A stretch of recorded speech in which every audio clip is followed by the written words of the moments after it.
पिछले क्लास क्या क्या पढ़े थे? जीव विज्ञान के बारे में पढ़े थे कि जीव विज्ञान होता क्या है। उसके बाद हम लोग क्या पढ़े थे? जैव प्रक्रम होता क्या है। जैव प्रक्रम के बाद प्रकाश संश्लेषण के बारे में, हाँ, पोषण के बारे में पढ़े थे। हाँ, स्वपोषण। आज जो है आपका क्या है? परपोषण। क्या है आपका आज का जो टॉपिक है? क्या है? परपोषण। अब देखिए परपोषण होता क्या है।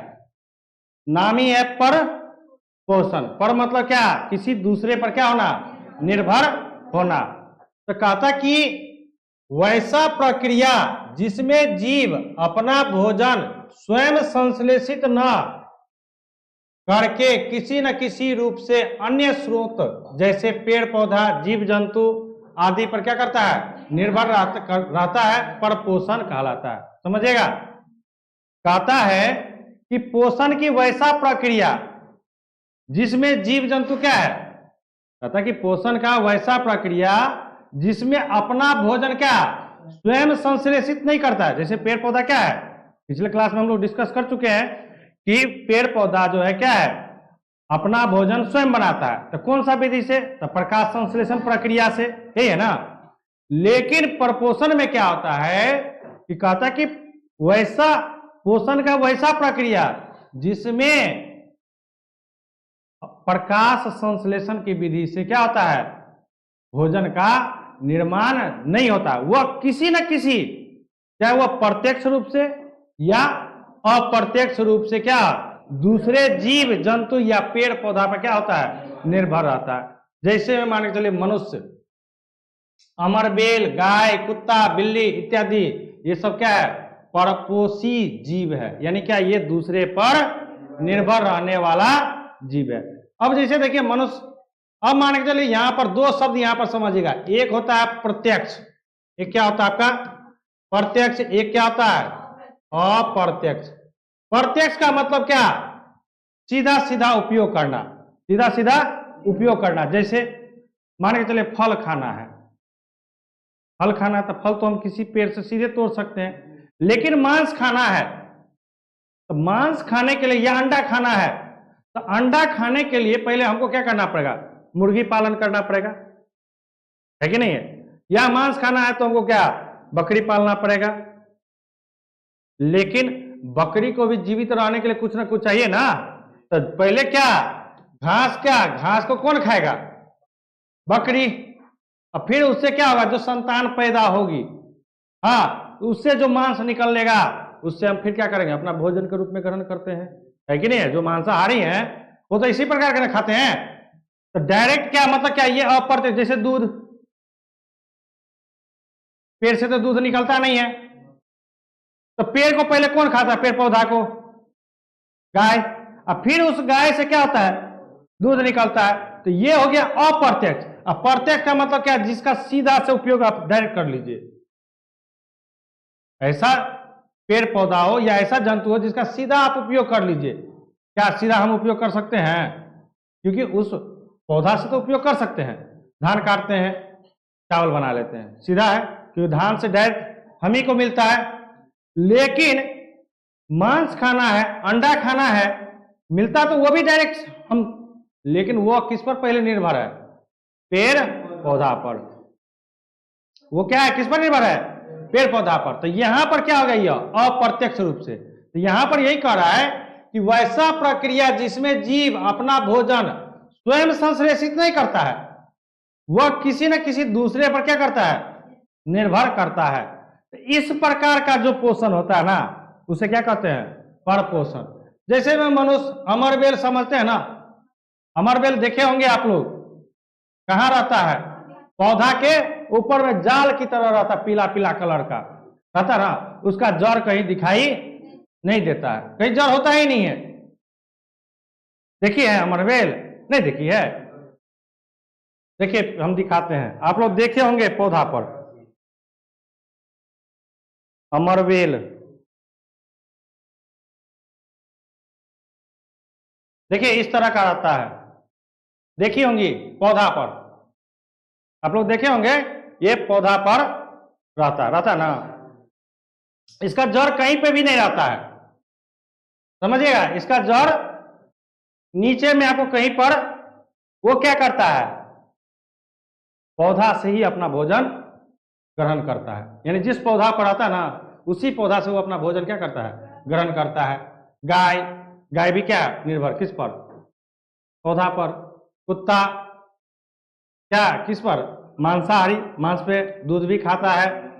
हाँ, मांसाहारी होता है ना कुत्ता, क्या होता है, चावल दाल ये सब भी खाता है, रोटी भी खाता है। तो ये किसी ना, अब रोटी तो डायरेक्ट कुत्ता तो बनाता नहीं है, तो वो क्या करेगा, तो पहले रोटी बनने के लिए क्या चाहिए हमको, अनाज चाहिए ना, अनाज में गेहूं चाहिए, और फिर गेहूं का क्या करते हैं हम लोग, रूपांतरित करते हैं आटा के रूप में। फिर हमारे घर की महिलाएं या पुरुष जो भी रोटी बनाते हैं, बना के उसको फिर क्या किया जाता है, कुत्ता को भी देता, अपना भी खुद खाता है। तो ये होता है परपोषण। अब समझिए कि कहता है कि परपोषण का मुख्यतः कितने भागों में बांटा गया है, यानी परपोषण मुख्यतः 3 प्रकार से होता है। कौन कौन, मृत जीवी, दूसरा परजीवी है, तीसरा क्या, नाम से ही समझिए मृत जीवी, यानी मरे हुए चीज में से ये अपना भोजन को क्या करता है, ग्रहण करता है, नहीं करता है। जैसे देखिए गाय का गोबर, जहां पर गोबर का ढेरी रहता है ना, नहीं अपना लोगों गांव में है, हर जगह तो गांव में क्या रहता है, जो हम लोग के एरिया में क्या है, मवेशी पालते हैं ना जी। अब मवेशी के जहां पर गोबर का ढेरी रहता है कि नहीं रहता है, अब देखता होगा कि वहां पर क्या पिल्लू ऑटोमेटिक अपने आप फट जाता है। पिलुआ ने फटे है, पिलुआ फटता है ना जी। अब फिर वो पिल्लू क्या होता है, पीला पीला कलर का पिल्लू रहता है उसमें, देखिएगा ध्यान से, गोबर में पीला कलर का पिल्लू रहता है। अब फिर उसमें ऑटोमेटिक क्या होता है, अपने आप निकलता है, उससे अपना भोजन ग्रहण करता है, अब फिर उसी में विघटन हो जाता है। और आपको बताते हैं, समझिए हम लोग के घर में जैसे चूहा मर जाता है, नहीं मरता है, तो जब देखते होंगे कि चूहा क्या गंध देने लगे, हाँ तब पता चलता है हम लोग को कि अरे बाप रे, आप तक घर में चूहा मर गए। तब उसको हम लोग डिबिया लेके नहीं, टॉर्च लेके जाते, ढूंढते कि घर के किस कोना में कहां पर क्या मरा हुआ है। यदि नहीं दिखाई देता है तो तुम देखना कि उसमें पिल्लू फट जाता है। अब फिर पिल्लू जाता कहां है, सो पहले ये पता करो ना। उससे पिल्लू क्या करता है, उसको नष्ट कर देता है, यानी विघटन में बहुत मदद करता है। विघटन का मतलब क्या, उसको नष्ट करने में मदद करता है। नहीं नष्ट करेगा तो वो सब दिन क्या रहेगा, वैसे ही गंध देते रहेगा। लेकिन कुछ समय के बाद, 5 दिन 6 दिन के बाद क्या होता है, दुर्गंध देना क्या हो जाता है, बंद हो जाता है। नहीं होता बंद, निकाल करके फेंक दिया तो ठीक है। यदि नहीं मिला तो 5 दिन 6 दिन घर को पूरा एकदम क्या रहेगा, एकदम दुर्गंध किए हुए रहेगा। और 5 दिन 6 दिन 7 दिन के बाद क्या हुआ, फिर दुर्गंध धीरे धीरे क्या हो जाएगा, समाप्त हो जाता है, यानी उसको नष्ट कर दिया। तो मरा हुआ जीव में होता है कि नहीं, देखते हुए कुत्ता वगैरह मर जाता है, गाय भैंस हम लोग के एरिया में क्या होता है, पहले गाय को मर जाता था तो उसको क्या किया जाता था, फेंक दिया जाता है, अभी भी फेंका जाता है, हाँ, या गाड़ दिया, अब तो गाड़ दिया जाता है। पहले क्या किया जाता था, सीधे फेंक दिया जाता था। क्यों, क्योंकि पहले इतनी आबादी नहीं थी। हाँ, अब तो क्या हर इलाका में लोग घर बनाने लगा है, तो किसी को भी दुर्गंध तो अच्छा लगेगा नहीं, तो अब क्या किया जाता है, गाड़ दिया जाता है। तो पहले जो फेंक दिया जाता था, कुछ समय के बाद देखता होगा कि वहां पर केवल हड्डी है उसका बचता है, तो फिर भाई उसका मांस कहाँ गया, सोचने वाली बात है। तो मांस उसका कहाँ गया, तो कुछ पक्षी खा लेता है, कुछ कुत्ता खा लेता है, जो उसको खाने है, लेकिन उसमें पिल्लू भी फटता है और विघटन होकर के क्या होता है, उसको नष्ट कर देता है, नहीं करता है। केवल उसी में, साग सब्जी में नहीं पिल्लू फटता है, साग सब्जी को भी तो नष्ट करता है। तो ये हुआ क्या, साग सब्जी क्या मरा हुआ है ना, सजीव है। जब तक पौधा में तब तो वो सजीव है, जब तक वो पौधा के साथ जुड़ा हुआ तब तक तो वो क्या है, सजीव है। और जैसे ही पौधा से तोड़ लेते हैं तो वो क्या हो गया, उसमें कोई शोषण की क्रिया होगा ही नहीं, तो वो क्या हो गया, और उसमें भी तो पिल्लू लगता है, वो भी तो सड़ता है, तो वो किसमें, मृत जीवी पोषण कहलाएगा। अनाज में भी होता है, ऐसा थोड़ी कि अनाज में नहीं होता है। हम लोग जैसे मान के चले गेहूं में घुन कहां से आता है, गेहूं में सूड़ा लगता है कि नहीं लगता है, चावल में पेटारी लगता है कि नहीं लगता है? वो कहां से आता है? वो तो मरा हुआ है ना, उसमें कौन सा सजीव है? सजीव। तो ये जो अपना जो भोजन करता है ये क्या? मृतजीवी। छोड़िए ना, अभी जो जिस डेस्क पे बैठे हुए देखिए अगल बगल में डेस्क में घून लगा हुआ है, खिड़की में लोग लग जाता है घून, तो वो तो लकड़ी सूखा हुआ निर्जीव है ना, फिर उससे घून कैसे लग जाता है उसमें? उसको नष्ट करता है कि नहीं करता है? ये सब क्या है? मृत जीवी पोषण का क्या है? उदाहरण है। दूसरा परजीवी, यानी दूसरे के शरीर में रह करके अपना भोजन को, जैसे हम लोग हमारे शरीर में गोल कृमि नहीं रहता है, जिसको हम लोग कहते हैं ना कि पेट में चाली भै गल छो, हम लोग दवा खाते हैं, 6 महीना में कम से कम एक बार दवा खाना चाहिए, है कि नहीं है? तो ये क्या आपका गोल कृमि है, जो आपके क्या नुकसान पहुंचाता है आपके शरीर के लिए। क्या है? यदि आपके शरीर में इसकी मात्रा यदि बढ़ जाएगी तो आपको ना सही से भोजन पाचन क्रिया होगा, न भूख लगेगा आपको, न प्यास लगेगा, हर ऐसा क्या रहेगा? पेट जैसे लगेगा क्या भरा हुआ है। इसका मतलब मुंह में थूक ज्यादा आएगा। देखते होंगे तुम लोग के घर में कोई बच्चा थूक ज्यादा फेंकने रहे, तोरा कीड़ा भै गल छो, थूक फेंके छी। जब मुंह में ज्यादा थूक आने लगे तो समझ जाइए कि हमारे पेट में क्या है? कीड़ा की मात्रा क्या हो रही है? बढ़ रही है। तो हमें क्या करना चाहिए? हर एक 6 महीना पे कम से कम एक टेबलेट खाना चाहिए। क्यों? ऐसा क्यों?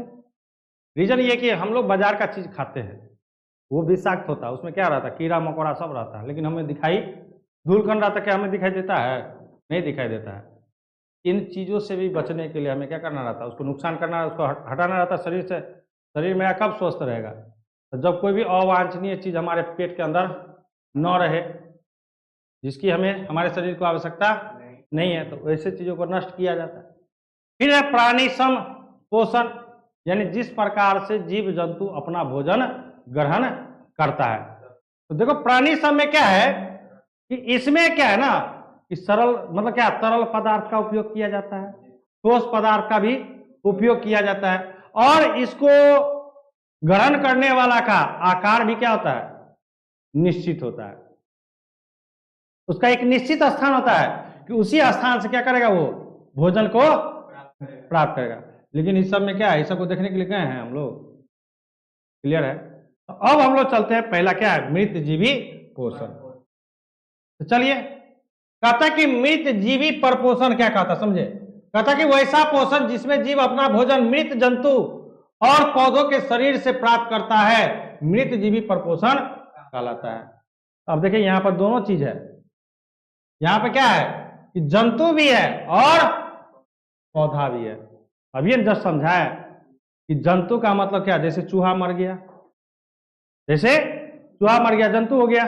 अब पौधा, जैसे हम लोग डेस्क बेंच बनाते हैं या घर का कोई भी फर्नीचर बनाते हैं तो उसमें क्या हो जाता है? घुन लग जाता है, तो पौधा से भी वो अपना भोजन करता है कि नहीं? या किसी लकड़ी का टुकड़ा को काट दीजिए और उसको जमीन के सतह से क्या कीजिए? कुछ दिन तक क्या कीजिए? छोड़ दीजिए, तो नीचे देखिएगा कि काला कालापन क्या हो जाता है? बैठ जाता है, और उतना दूर को क्या कर देता है? वो नष्ट कर देता है। ये सब किसके है? मृत जीवी परपोषण से। समझ गए? कहता मृत जीवी परपोषण कहलाता है, और ऐसे जीव क्या कहलाते हैं? मृत जीवी या सेप्रोफाइट्स कहलाता है। जैसे कवक, देखते होंगे गोबर छत्ता जिसको हम लोग कहते हैं, ये कहां उगा रहता है? गोबर के बगल में नहीं रहता है। मशरूम नहीं है ये, इसको हम लोग क्या कहते हैं? गोबर छत्ता। क्या कहते हैं? ये हम लोग के अगल बगल में तो अभी बरसात का मौसम में तो अब ज्यादा ही कुछ दिखाई देगा, नहीं दिखाई देगा। फिर है बैक्टीरिया, प्रोटोजोआ, ये सब क्या है? सारा का सारा क्या है? मृत जीवी जीव है। मृत जीवी जीव है। ये क्या करता है? दूसरे के शरीर में रह करके क्या करता है? मरा हुआ उससे अपना क्या करता है? ये भोजन को प्राप्ति कर लेता है। ठीक है? क्लियर है? चले, दूसरा है परजीवी पोषण। कहता कि वैसा पोषण जिसमें जीव दूसरे प्राणी के संपर्क में अस्थाई या अस्थाई। कहता है कि अस्थाई का मतलब क्या? परमानेंट। अस्थाई का मतलब क्या?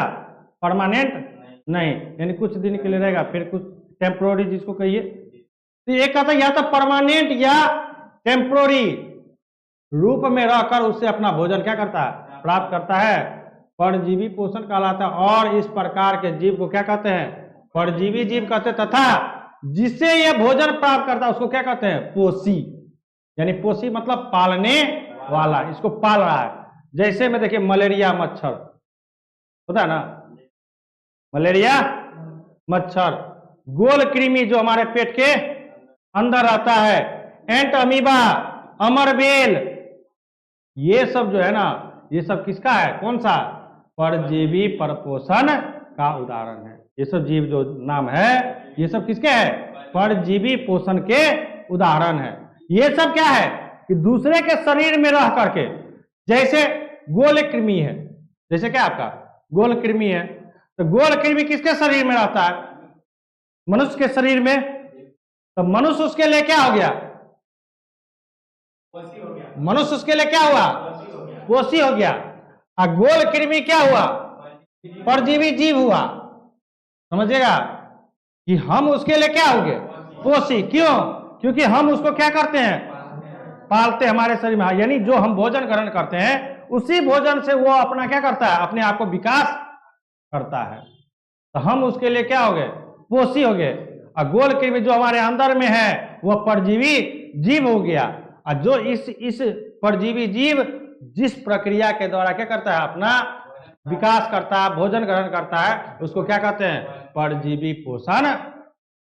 तो कोई पूछेगा आपको कि परजीवी किसको कहते हैं, तो क्या क्या बोलेंगे कि वैसा जीव जो दूसरे पर निर्भर रह करके क्या अपना भोजन ग्रहण करता है उसको क्या कहते हैं, परजीवी। कोई पूछ सकता है कि पोषी क्या है, तो क्या बोलेंगे कि जिस जीव से परजीवी जीव अपना भोजन ग्रहण करता है उस जीव को क्या कहते हैं, पोषी कहते हैं। और जिस प्रक्रिया के द्वारा ये अपना भोजन ग्रहण करता है उसको क्या कहते हैं, परजीवी पोषण कहते हैं। क्लियर है। तीन चीज है इसमें, एक है परजीवी परपोषण, दूसरा है परजीवी जीव, और तीसरा क्या है, पोषी। पोषी मतलब पालने वाला, यानी जिससे वो अपना भोजन ग्रहण करता है। जैसे अमरबेल, अमरबेल है तो जिस पौधा पर अमरबेल होगा वह पौधा, जैसे आम के ऊपर है मान के चलिए, ऐसे तो आम के ऊपर जल्दी नहीं रहता अमरबेल, जामुन पे भी रहता है। और सबसे ज्यादा आपको दिखाई देता है क्या, कहां पर, बैर पे भी दिखाई देता है। और उसको क्या कहते हैं, वो कांटा कांटा होता है, बबूल, बबूल के पेड़ पर सबसे ज्यादा अमरबेल आपको क्या होगा, दिखाई देगा। ठीक है ना, बबूल के पेड़ पर सबसे ज्यादा अपना लोग एरिया में दिखाई देता है। तो बबूल का पेड़ क्या हो गया, उसके लिए पोषी हो गया। अमरबेल क्या हुआ, परजीवी हुआ। और जिस प्रक्रिया के द्वारा वो अपना भोजन ग्रहण करता है, हाँ, नीम के भी पौधा पर रहता है, ऐसा बात नहीं, नीम के भी पौधा पर रहता है, नीम के भी पौधा पर अमरबेल रहता है। ये एंट अमीबा है, मलेरिया, मलेरिया तो जानते ही है, हाँ, मलेरिया मच्छर, जिसे क्या मलेरिया बीमारी होती है, कौन सा मच्छर काटने से, मादा एनोफिलीज। वो क्या करता है, आपके जैसे शरीर में है, मान के चलिए आपके शरीर में मलेरिया है, तो कोई यदि मच्छर आपको काट लिया, मच्छर काटता है तो खून चूसता है, तो उसके शरीर में भी वो क्या हो जाता है, इंजेक्ट हो जाता है मलेरिया।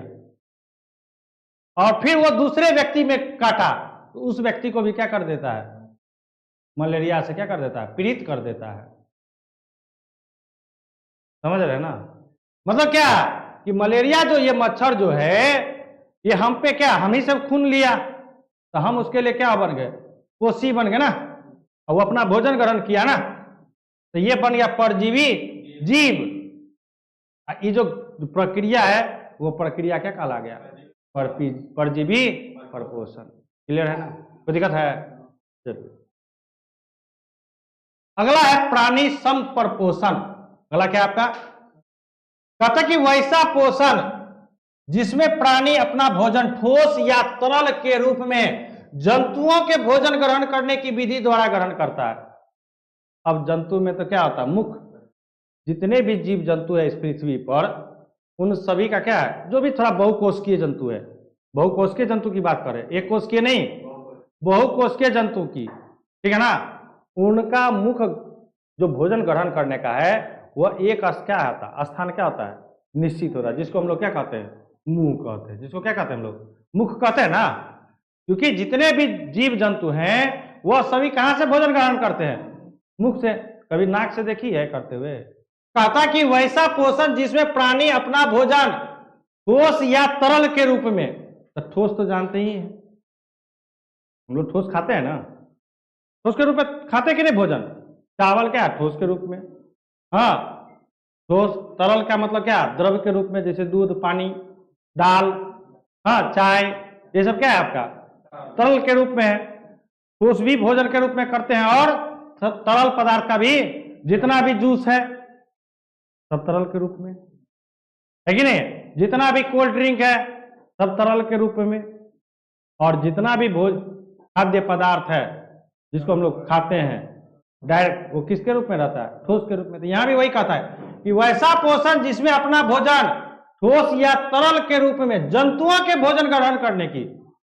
जंतु के भोजन ग्रहण का मतलब क्या, कि जिस प्रकार से जंतु भोजन ग्रहण करता है, तो जंतु भोजन कहां से करता है, मुख से। तो कहता है कि ग्रहण करने की विधि द्वारा ग्रहण करता है, क्या कहलाता है, प्राणी संपोषण कहलाता है। और इस प्रकार के जीव को क्या कहते हैं, प्राणी समभोजी कहते हैं। प्राणी समभोजी ने, हाँ, प्राणी समभोजी कहते हैं। क्या कहते हैं, प्राणी समभोजी। यानी क्या, हम लोग जो है प्राणी सम क्या हो गए, भोजी हो। हम लोग क्या है, प्राणी समभोजी जीव है, जो अपना जिस प्रकार से जीव जंतु भोजन ग्रहण करता है, उसी प्रकार से हम लोग भी क्या करते हैं, भोजन को ग्रहण करते हैं। और उसका स्थान क्या होता है, निश्चित होता है। उसका स्थान क्या होता है, निश्चित। जैसे मनुष्य, मेढक, सर्प, कुत्ता, बिल्ली इत्यादि, है कि नहीं। इसका भी मुख स्पष्ट रहता है, इसका भी मुख, सर्प का भी, कुत्ता का भी, बिल्ली का भी, आदि जितने भी इस पृथ्वी पर जीव जंतु है, हाँ, जो भी विशाल प्रकार के हैं, जो बहुकोषीय जंतु है, उनमें सब में क्या होता है, मुख होता है, और वो अपना भोजन उसी स्थान से ग्रहण करता है। क्लियर है यहां तक। चलिए आगे है पौधों में पोषण। आगे क्या है, पौधों में। पौधा में पोषण तो हम लोग पीछे पढ़ भी चुके हैं कि पौधा जो अपना क्या करता है, प्रकाश संश्लेषण विधि द्वारा क्या करता है, भोजन का निर्माण करता है। और जब भोजन का निर्माण हो जाता है तब वहां पर क्या बनता है, ग्लूकोज यानी कार्बोहाइड्रेट। और उस कार्बोहाइड्रेट का उपयोग कहां करता है, पौधा अपने शरीर की क्या करने के लिए, वृद्धि करने के लिए, फूल लगने के लिए, फल लगने के लिए, है कि नहीं है। तो समझिए यहां क्या कहता है कि पोषण के आधार पर पौधा को स्वपोषी कहा जाता है। अर्थात पौधा अपना भोजन स्वयं संश्लेषण, क्या, स्वयं प्रकाश संश्लेषण विधि द्वारा बनाता है।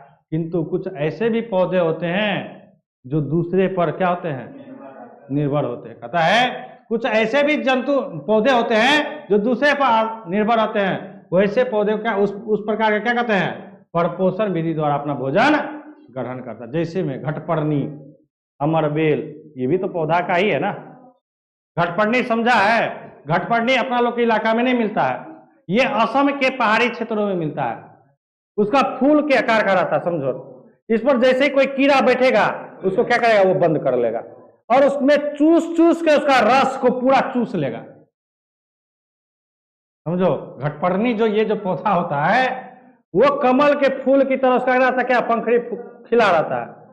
और उस पर क्या, जैसे ही कोई कीट बैठा उसको क्या करता था, बंद कर लेता है और उसका दम रस चूस के अपना क्या करता है, भोजन को उसके रूप में ग्रहण कर लेता है। तो इस प्रकार के समझिएगा, कहता है कि पोषण के आधार पर पौधा को क्या कहा गया है, क्या कहा गया है, स्वपोषी कहा गया है। अर्थात पौधा अपना जो भोजन किस विधि द्वारा, प्रकाश संश्लेषण विधि द्वारा बनाता है। किंतु कुछ ऐसे भी पौधे होते हैं जो अपना भोजन दूसरे से क्या निर्भर रहता है। तो इस प्रकार को क्या परपोषण हो गया, दूसरे पर निर्भर हो गया ना, कि दूसरा यदि भोजन बनाएगा तब हम क्या करेंगे, हम उससे प्राप्ति करेंगे। तो इस प्रकार के पोषण जो होता दूसरे पर जो निर्भर हो गया तो वो परपोषण हो गया। तो ये क्या, तो यानी पौधा में दोनों प्रकार का होता है। प्रकार क्या होता है, क्या एक स्वपोषण भी होता है और दूसरा क्या परपोषण भी होता है, लेकिन अधिकांश पौधे क्या होते हैं, स्वपोषण ही, हाँ यानी स्वपोषी होते हैं, वो अपना भोजन स्वयं बनाते हैं। क्लियर है? तो एग्जाम्पल में था जैसे घटपर्णी, अमरबेल, ये दूसरे पर रह करके अपना भोजन को क्या करता है, प्राप्त करता है, लेकिन है क्या, पौधा का ही रूप है, यानी पौधा ही है। अब अगला है जंतुओं में पोषण। अगला क्या है, कहता कि जंतु परपोषी होते हैं। सही बात है, जंतु क्या होते हैं, वो दूसरे पर ही निर्भर होते हैं, अर्थात वह अपने भोजन के लिए किसी न किसी रूप से अन्य स्रोत मतलब क्या, तो पौधा, देखो जंतु में जो पोषण होता है, तो जंतु का पोषण मतलब क्या, भोजन कितना, दो ही तरह का होता है, या शाकाहारी है पेड़ पौधा से, या मांसाहारी है तो जीव जंतु से। ऐसा थोड़ी है कि शाकाहारी जीव जंतु से नहीं लेता है, शाकाहारी लोग जीव जंतु से नहीं भोजन ग्रहण करते हैं, दूध खाते हैं ना, दही खाते हैं ना, विभिन्न प्रकार के जो मिठाइयां बनती है कहां से, जंतुओं के दूध से ना, जो जंतुओं के द्वारा जो दूध स्रावित होती है, निकलता है, उसी से ना हम लोग खाते हैं। उसी के आधार पर ना हम लोग जितने भी प्राणी में है, मनुष्य की बात करते हैं, तो मनुष्य में क्या दो प्रकार के लोगों को बांटा गया है, एक क्या शाकाहारी, एक मांसाहारी, और एक क्या सर्वाहारी। अब देखो मांसाहारी कोई मनुष्य नहीं होता है, मांसाहारी या तो आप मांस पे ही निर्भर रहता है, उसका मुख्य भोजन मांस ही है। कोई भी व्यक्ति जब से जन्म लिया तब से खाली मांस से खा रहा है, ऐसा हो सकता है? उसको मांसाहारी में कैसे, उसको सर्वाहारी कह सकते हैं, या तो शाकाहारी या सर्वाहारी, मांसाहारी नहीं कर। जैसे अब जैसे मान के चलो मांसाहारी किसको, जैसे शेर को बोलिए, बाघ को बोलिए, ये पूर्ण रूप से क्या है, मांसाहारी है, इसका मुख्य भोजन वही है कि नहीं है? लेकिन मनुष्य में तो ऐसा होता नहीं है। मनुष्य तो बचपन में जब जन्म लेता है तो माँ का दूध पीता है, उससे थोड़ा सा बड़ा होता है तो भात रोटी दाल खाता है, फिर उससे बड़ा होता है तो मांस मछली, जिसके घर में खान पान होता है मांस मछली का, वो बच्चा को खिलाते हैं, जिसके घर में नहीं होता वो शाकाहारी है। समझ रहे हैं ना? तो यहां भी कह रहा है कि जंतु परपोषी होते हैं, अर्थात वह अपने भोजन के लिए किसी न किसी रूप से अन्य स्रोत में दो ही चीज हो सकता है, या तो एक जंतु होगा या दूसरा क्या होगा, पादप होगा। पादप मतलब पेड़ पौधा। क्लियर है? ये दो ही चीज से क्या करता है, अपना भोजन ग्रहण करता, नहीं करता है कि नहीं? जैसे जंतु से क्या, मांस अंडा मछली, यही ना। पादप से क्या, जितने भी प्रकार के खाद्यान्न फसल है, जितना भी दाल रोटी सब नून नहीं, नून कैसे होगा, नून कहीं जब पादप से होगा, जंतु से। नमक तो समुद्री जल से, और उसमें भी अपने भारत की बात करते हैं तो भारत में तो 95% जो नमक है, आप लोग को हम पढ़ाए ना केमिस्ट्री में कि नमक का जो हमारे भारत देश में जो निर्माण होता है उसका 95% नमक किससे, समुद्री जल को वाष्पित करके बनाया जाता है। तब ना हम लोग के यहाँ नमक इतना सस्ता है, 12 रुपया में मिल जाए, नहीं मिले 12 रुपया 15 रुपया में। हाँ, जब उसको पूरा थोक में लेगी तो और कम में मिलेगा। ये तो एक दो लेने जाते तो ना 12 रुपया 15 रुपया में देता है। लेकिन जो जितना नमक सस्ता वो उतना नमक हमारे स्वास्थ्य के लिए क्या है, हानिकारक है। हाँ, आयोडीन युक्त नमक खाइए तो थोड़ा सा महंगा पड़ेगा, उसमें भी क्या नमक की मात्रा कम होनी चाहिए। नमक का सेवन हमें कम करना चाहिए, क्योंकि नमक हमारे मांसपेशियों को क्या करता है, कमजोर करता है। समझ रहे हैं ना? तो वही कहता कि यहां पर समझिएगा, कह रहा है कि वह अपने भोजन के लिए किसी न किसी रूप से क्या अन्य स्रोत पर निर्भर होते हैं। विभिन्न प्रकार के जंतुओं में भोजन को ग्रहण करने के लिए भिन्न भिन्न आकार के अंग होते हैं। और सब तो एक रंग का है नहीं है। अब हम लोग मनुष्य है तो मनुष्य का तो एक सामान्य रूप होता है, जो मुख, तो उसका मुख क्या होता है हमारे, किसमें अस्थाई तो है, लेकिन किसमें, सिर में स्थित होता है ना, प्लेन। भैंस का अलग है, गाय का, बकरी का अलग, सबका देखो ना मुख्य जो भोजन जहां से ग्रहण करता है उसका रचना कैसा है, अलग अलग है। कि बकरी जैसे हम लोग का है ठीक है। अब पक्षी की बात करें, पक्षी की बात करें तो पक्षी में भी विभिन्न प्रकार के हैं। जैसे डकहर है तो बड़का सा लोल है, इतना बड़ा, हाँ, जो एक ही बार में सांप को गिर लेता है, नहीं गिरता है कि नहीं है। अब मान के चलो कबूतर है, तोता है तो तोता का थोड़ा सा नुकीला ऐसे रहता, मुड़ा हुआ, कबूतर का ऐसे रहता है, कौआ का अलग है, बोगला का अलग है, मैना का अलग है। सबका जो अंग है, कौन सा अंग, भोजन ग्रहण करने वाला, यानी जिसको हम लोग मुख कहते हैं, वो विभिन्न प्रकार के, सबका एक जैसा नहीं है एक जैसा। यहां पर वही कहता है कि भोजन ग्रहण करने के लिए क्या भिन्न भिन्न आकार, जैसे क्या जंतु में मुख, पक्षी में, अमीबा में क्या कूटपाद, है कि नहीं है। देखो ना, है यही है। हम लोग मनुष्य में क्या मुख, पक्षी में क्या चोंच, अमीबा में क्या कूटपाद। गाय भैंस को मुख को क्या कहते हैं, गाय भैंस का जो मुख रहता है वो क्या रहता है, लंबा सा रहता, नहीं रहता है कि नहीं है। हाथी में देखो अलगे है, हाथी सूंड से भोजन ग्रहण करता है कि सूंड के नीचे में इतना बड़ा गलफा सा खुला रहता है, उसमें भोजन को क्या करता है, सूंड से तो वो किसी भी सामान को उठाने का काम करता है। तुम अपने नजर देखो, तुम्हारे इर्द गिर्द में अगल बगल में कितने जीव जंतु हैं, उनका सबका अपना तुम निकालो कि किसका कैसा है। नहीं तो हो सकता है कि तुम लोग सबका एक ही तरह निकालने लगना है। हाँ, जैसा तुम्हारा मुंह है वैसा ही कुत्ता का भी मुंह है, ऐसा तो संभव है नहीं। देखो प्रकृति में जो हमारे जो प्रकृति में जो सृष्टि का जो निर्माण हुआ है, इस सृष्टि में जितने भी जीव जंतु है सबका कार्य क्या है, अलग अलग है। सभी की कार्य करता है, सबका रचना क्या है, अलग अलग है कि नहीं है। तो इस तरह से सृष्टि का जो निर्माण हुआ है ना, सृष्टि का रचनाकार भी जो ना वो बहुत ही रच रच करके क्या किए हैं इस पृथ्वी पर, हाँ रचना किए हैं, भेजे हैं। जितने भी इस पृथ्वी पर जीव जंतु हैं उनको भोजन ग्रहण करने के लिए अलग अलग प्रकार के उसके क्या अंग उसके में क्या होता है, पाया जाता है। क्लियर है यहां तक, चलिए आगे देखिए। अब कहा था कि अमीबा में पोषण। अब देखो बच्चों क्या है कि अमीबा का कोई आकार निश्चित नहीं होता है, इसको यहां पर समझ लो और ये वीवीआई क्वेश्चन लगा लो, इसमें वीवीआई क्वेश्चन लगा लीजिए आपको, ठीक है ना। ये काफी ही वीवीआई है, लगातार लमसम कभी ना कभी पूछ ही देता है, 1-2 साल में पूछ देता है कि अमीबा में पोषण, अमीबा में किस प्रकार से पोषण होता है, सचित्र वर्णन करे। तो देखो सबसे पहले अमीबा होता क्या है, हाँ उसकी संरचना होती कैसे है, फिर वो भोजन अपना ग्रहण कैसे करता है, अपने आप को कैसे वृद्धि करता है, और फिर जनन प्रक्रिया में भाग कैसे लेता है। जनन प्रक्रिया में भाग लेता है ना, तब ना अमीबा की संख्या क्या होती है, बढ़ती है। तो सबसे पहले समझते देखिए क्या है, कहता कि अमीबा एक सरल प्राणी समपोषी जीव है। प्राणी समपोषी जीव है, समझिए, ये भी भोजन ग्रहण करता है।